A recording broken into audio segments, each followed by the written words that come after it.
ආයිබෝවන්. අද අපි කතා කරන්න යන මාතෘකාව ඇත්තටම අපිට සමීප දෙයක්. සමහර වෙලාවට දැනෙනව නේද හරිම සුවඳ කෑමක් ඒත් කටේ තිබ්බම ඒ රසය හරියට නෑ වගේ. ඕ ඒක ඇත්තටම සමහරුන්ට අත්දැකීමක් වෙන්න පුරුවා. විද්‍යාත්මකව කිව්වොත් මේ තත්ත්වයට කියනවා ඒජා කියලා. ඒජියා, එගියුසියා ඒ කියන්නේ සරලවම රසය දැනීමේ හැකියාව අඩු වෙලා යන එක. සමහර විට සම්පූර්ණයෙන්ම නැති වෙන්නත් පුළුවන්. එහෙනම් අද අපි මේ ඒජියා ගැන තමයි ටිකක් ගැඹුරින් බලන්න යන්නේ. අපි මේකට පදනම් කරගන්නේ රසය නොදැනීමේ රහස්‍ය සහ හේතු කියන මූලාශ්‍රය තියෙන කරුණු. අපේ අරමුණ තමයි මේ රසය දැනෙන්නේ කොහොමද? ඒක නැති වෙන්න බලපාන හේතු මොනවද? වළක්ව ගන්න පුරුවන් දේවල් තියෙනවද කියන එක ගැන කතා කරන එක. හරි. මුලින්ම කිව්වා වගේ රසය කියන එක හිතනවට වඩා සංකීර්ණයි වගේ. විශේෂයෙන් අර සුවඳත් එක්ක තියෙන සම්බන්ධය. අනිවාර්යයෙන්ම. ඒක හරිම වැදගත්. රසය දැනෙන එක දිවට විතරක් සීමා වෙච්ච දෙයක් නෙවෙයි. එහෙමද? මම හිතුවේ දිවෙන් විතරයි කියලා. නෑ. අපේ දිවේ මතු පිට තියෙනවා. ඒ වගේම තල්ලේ උගුර පෙත්තෙත් මේ රස කලිකා එහෙම නැත්නම් ටේස්ට් බඩ්ස් කියලා කියන පොඩි ව්‍යුහයන් තියෙනවා. රස කලිකා ටේස්ට් බඩ්ස්. ඒවයින්දි මොනවද තියෙන්නේ? ඒවයින්ද රස අඳුරගන්නේ. ඔව්. ඒවා ඇතුලේ තියෙනවා විශේෂ සෛල වගයක්. රසාඥාන සෛල කියලා කියන්නේ. අපි කන බොන දේවල් වල තියෙන රසායනික දේවල් මේ සෛල එක්ක ප්‍රතික්‍රියා කළාම තමයි රසය දැනෙන්න පටන් ගන්නෙ. හරි. එතකොට මේ සෛල වලට අඳුරගන්න පුළුවන් රස වර්ග කීයක් විතර තියෙනවද මූලිකවම? දැනට පැහැදිලිවම හඳුනාගෙන තියෙන මූලික රස පහක්. ඔව්. තිත්ත රස, කෝපි වගේ දේවල් වල තියෙන්නේ. පැණි රස, සීනි, පළතුරු වල. ලුණු රස, ඇඹුල් රස, දෙහි වගේ. හරි, හතරයි. පස්වෙනි එක තමයි උමාමි රසය. උමාමි. ඒක ටික අලුත් වචනයක් නේද? මූලාශ්‍රය ගැන මොනවද කියන්නේ? ඒක කියන්නේ ප්‍රෝටීන බහුල කෑමවල තියෙන රසයක්. මස්, මාළු, චීස්, බෙම්මල්, තක්කාලි වගේ දේවල් වල. සමහර කියනවා රසවත් ගතිය කියලා. හරි. ස්වාසොස් වල එහෙමත් තියෙනවා. කිනේක වෙන්නේ නැති. ඔව්, ඒකෙත් හොඳට දැනෙනවා. ඉතින් මේ රස පහ තමයි මූලිකව අඳුන ගන්න පුළුවන්. හරිම රසවත්. එතකොට දිවෙන් මේ රසයක් අඳුනගත්තා කියලා හිතමුකෝ. ඊට පස්සේ ඒක මොලේට ගිහින් මේ පැණි රසයි කියලා දැනෙන්නේ කොහොමද? මෙන්න මෙහෙමයි. රස කලිකාවල තියෙන අර සෛල රසයක් අඳුනගත්තම ඒක විද්‍යුත් සංඥාවක් බවට පත් කරනවා. මේ සංඥා විශේෂ ස්නායු රසාඥාන ස්නායු හරහා කෙලින්ම මොලේට යනවා. මොලේ තියෙන මේකටම වෙනුන තැනක්. එතනදි තමයි අපි මේ තිත්තයි මේ ඇඹුලයි කියලා තීරුම් ගන්නෙ. හැබැයි ඉතින් අර මුලින්ම කියපු කාරණේ සුවඳ කොතනද මේකට සම්බන්ධ වෙන්නේ? හෙම්බිරිස්සාව හැදුනම රස නැති වෙන කතාවත් එක්ක. අන්න හරි. ඒක තමයි ගොඩක් වැදගත්. රසය කියන අත්දැකීම සම්පූර්ණ වෙන්න සුවඳ අත්‍යවශ්‍යයි. ඇත්තටම අපි රසය කියලා හිතන් ඉන්නේ රසයයි සුවඳයි දෙකම එකතුවක්. ඒ කියන්නේ අපි කෑමක් කටට ගත්තම ඒකේ සුවඳ අණු වාතයත් එක්ක නාසය ඇතුළට ගිහින් නාසයේ උඩ තියෙන ග්‍රාහකවල වදිනවා. එතකොට එකම වෙලාවේ දිවනුයි නාසයනුයි තොරතුරු මොලේට යනවා. ඔව්, මොලේදී මේ රසයේ සංඥායි සුවඳ සංඥායි දෙකම එකතු වෙනවා. එකතු වෙලා සැකසিলা තමයි අර සම්පූර්ණ රසය ෆ්ලේවර් එක දැනෙන්නේ. ඒකනේ. ඒකයි යගන් හෙම්බිරිස්සාව හැදුනම කෑම රස නැත්තේ නාසයේ හිර වෙලා නිසා. හරියටම හරි. නාසයේ හිර වුණාම සුවඳ අණු වලට අර ග්‍රාහක ගාවට යන්න බෑ. ඒ නිසා රසය විතරක් දැනුණට අර සම්පූර්ණ අත්දැකීම අඩුයි වගේ දැනෙන්නේ. ඒ තරම මේ දෙක බැඳිලා තියෙන්නේ. ඒකනම් හරිම පුදුමයි. එතකොට මේ රසය දැනෙන එක අඩු වෙන්න නැත්නම් නැති වෙන්නම අර ඒජියා තත්වෙට එන්න මොනවද හේතු වෙන්නේ?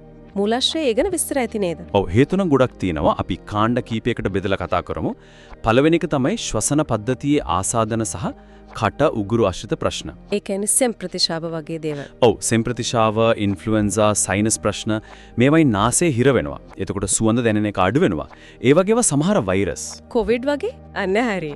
COVID-19 වෛරසය කෙලින්ම රසයි සුවඳයි දැනෙන සෛලවලට හානි කරනවා කියලා හොයාගත්තා. ඔව්, ඒක නම් ගොඩක් දිනකට අත්දැකීමක් වුණා නේද? රසයි සුවඳයි දෙකම නැති වෙලා ගියා. අනිවාර්යයෙන්ම. ඒක කොවිඩ් වල ප්‍රධාන ලක්ෂණයක් වුණා. සමහරුන්ට සනීප වුණාට පස්සෙත් මාස ගාණක් තිබුණා. ඉතින් ඔය ශ්වසන ආසාදන කියන්නේ බොහොම සුලභ හේතුවක්. මුඛ සෞඛ්‍ය සම්බන්ධ ප්‍රශ්නත් බලපානවද? දත් එහෙම? ඔව්, ඒකත් වැදගත්.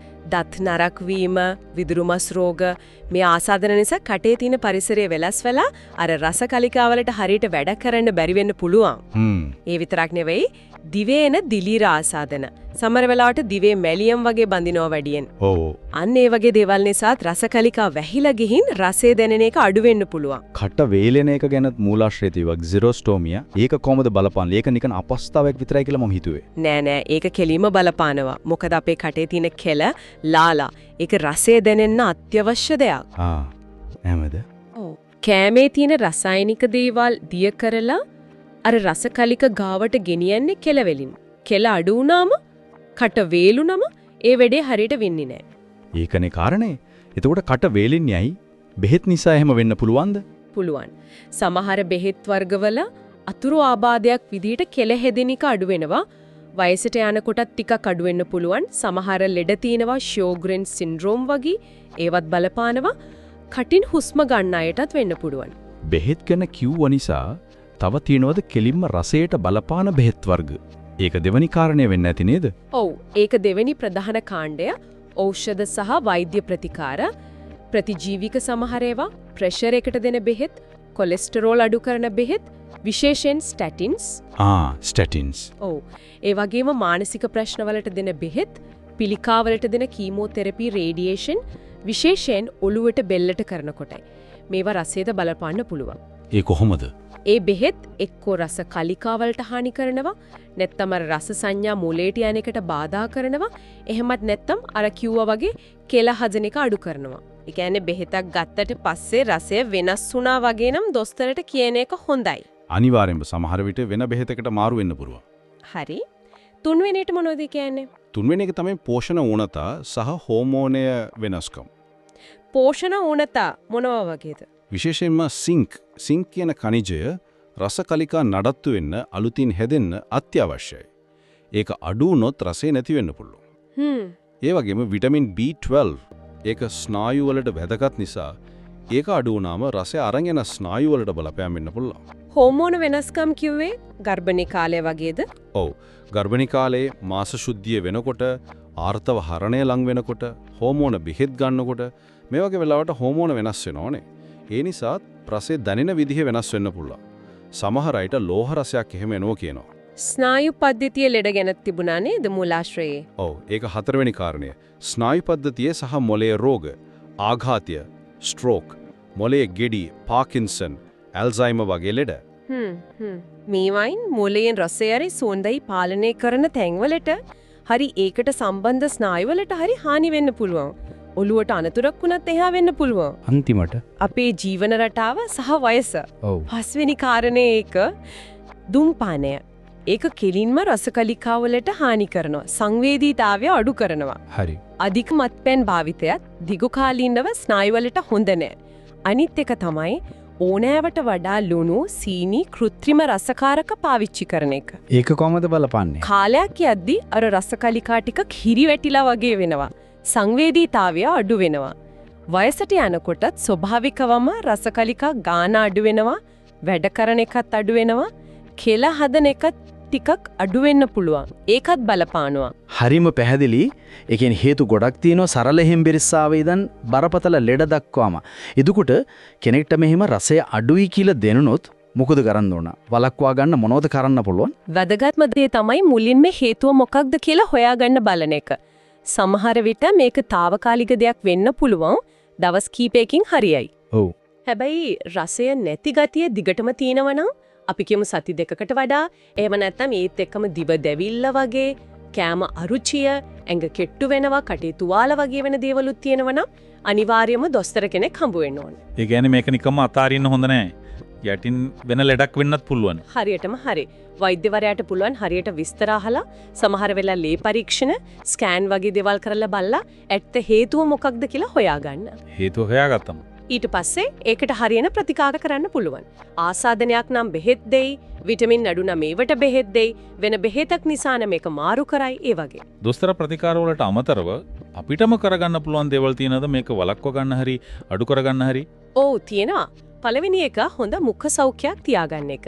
දවසට දෙපාරක් හරියට දත් මදින එක, ෆ්ලොස් කරන එක, අනිත් එක තමයි දිව සුද්ධ කරන එක. දිව සුද්ධ කරන එක. ඔව්. දිවේ අර බැඳෙන මැලියම් වයින් නුනාම රස කලිකාවලට හොඳට කැම වදින්න පුළුවන්. කැම බීම සම්බන්ධයෙන්. සමබල ආහාර වේලක් ගන්න එක වැදගත්. විශේෂයෙන් අර සිංක් සහ විටමින් B12 තියෙන කැම. සිංක් තියෙන්නේ වට්ටක්කයට කජු වගේ දේවල් වල නේද? ඔව්. මස් මුහුදු කෑම, බිත්තර, ඇට වර්ග වලත් තියෙනවා. විටමින් B12 නම් වැඩියෙන්ම තියෙන්නේ මස්, මාළු, කිරි බිත්තරවල. නිර්මාංශය නම් සමහර විට අතිරේකයක් කරන්න ඕන වෙයි. අර රසකාරක ගැන කිව්වේ. ඔව්. පුරුවන්තරම් ලුණු, සීනි, කෘත්‍රිම රසකාරක අඩු කරන එක හොඳයි. ස්වභාවික රසවලට එළවලු, පළතුරු, කුළුබඩු වල රසයට හුරු වෙන්න එක හොඳයි. ජීවන රටාව ආයෙත් මතක් කළොත්. දුම්පානීය කරනවා නම් නවත්තන එක ලොකු දෙයක්. අධික මත්පැන් භාවිතයත් අඩු කරන්න ඕන. කටවේලෙන එකට මොනවද කරන්න පුළුවන්? සරලම දේ තමයි හොඳට වතුර බොන එක. දවස පුරාම ටික ටික. හරි. ඊට අමතරව සීනි නැති චුයින් ගම් හපන එක, සීනි නැති ලොසින්ජර උරන එක වගේ දේවලුත් කෙල උත්තේජනය කරනවා කියලා මූලාශ්‍රයේ තියෙනවා. ගම් මිරිස් ඉඟුරු වගේ දේවලුත් උදව් වෙන්න පුළුවන්ලු. හැබැයි ඇඹුල් දේවල් කනකොට පරිස්සම් වෙන්නත් ඕන නේද? දත්වලට. ආටිෆිෂල් සලයිවා වගේ දෙයක් වුණත් පාවිච්චි කරන්න පුළුවන්. හරි. එහෙනම් මේ කතාබහ සාරාංශ කළොත් රසය නොදැනීම. ඒ කියන්නේ ඇගේෂියා. කියන්නේ නිකන්ම කෑම රස නැති එකක් නෙවෙයි. ඒකට හේතු ගොඩක් තියෙන්න පුළුවන්. ආසාදන, බෙහෙත්, කෑම, ලෙඩ රෝග, ජීවන පුරුදු ගොඩක් දේවල්. සුවඳයි රසයි කියන්නේ එකට බැඳුණු දෙයක් කියන එකත් අපි ඉගෙන ගත්තා. හරියටම හරි. ඒ නිසා මේ වගේ දෙයක් තියෙනවා නම්, විශේෂයෙන් දිගටම තියෙනවා නම් අනිවාර්යෙන් වෛද්‍ය උපදෙස් ගන්න. ඒක යටින් තියෙන වෙන ප්‍රශ්නයක් ගැන ඉංගියක් වෙන්න පුළුවන්. අවසාන වශයෙන් පොඩ්ඩක් හිතන්න දෙයක්. මේ රසය නැති වෙන එක කෑම අරුචියට, සෞඛ්‍යයට බලපානව තමයි එත්. ඒකට එහා ගිහින් අපේ ජීවිතයේ සතුටට, මතකයන් වලට, අපේ මානසික සුවතාවට මේක කොහොම බලපානව ඇද්ද? ඒක ඇත්තම හිතන්න ඕන දෙයක් නේද? හිතන්නකෝ අපි ආසම කෑමක රස, විශේෂ උත්සවයක කෑමක රස, පොඩි කාලේ අම්මා හදපු කෑමක රස. ඒක ආයේ කවදාවත් ඒ විදිහටම දැනෙන්නේ නැති වුණත්. ඒක හිතට කොයිතරම් බලපෑමක් වෙන්න පුළුවන්ද? රසය කියන්නේ හැඟීම් එක්ක, මතකයන් එක්ක, සම්බන්ධතාව එක්ක හරිම තදින් බැඳිලා තියෙන්නේ. ඒ අඩුව ජීවිතයේ සතුටට ලොකු බලපෑමක් කරන්න පුළුවන්. ඇත්තම. ඉතින් රසය කියන මේ පුදුම සහගත ඒ වගේම සංකීර්ණ සංවේදනය ගැනත්, ඒක නැතිවෙන්න බලපාන හේතු සහ ඒ ගැන කරන්න පුරුවන් දේවල් ගැනත් අද අපි කතා කළා. මේ තොරතුරු ප්‍රයෝජනවත් වෙන්නේ නැති කියලා හිතුවා.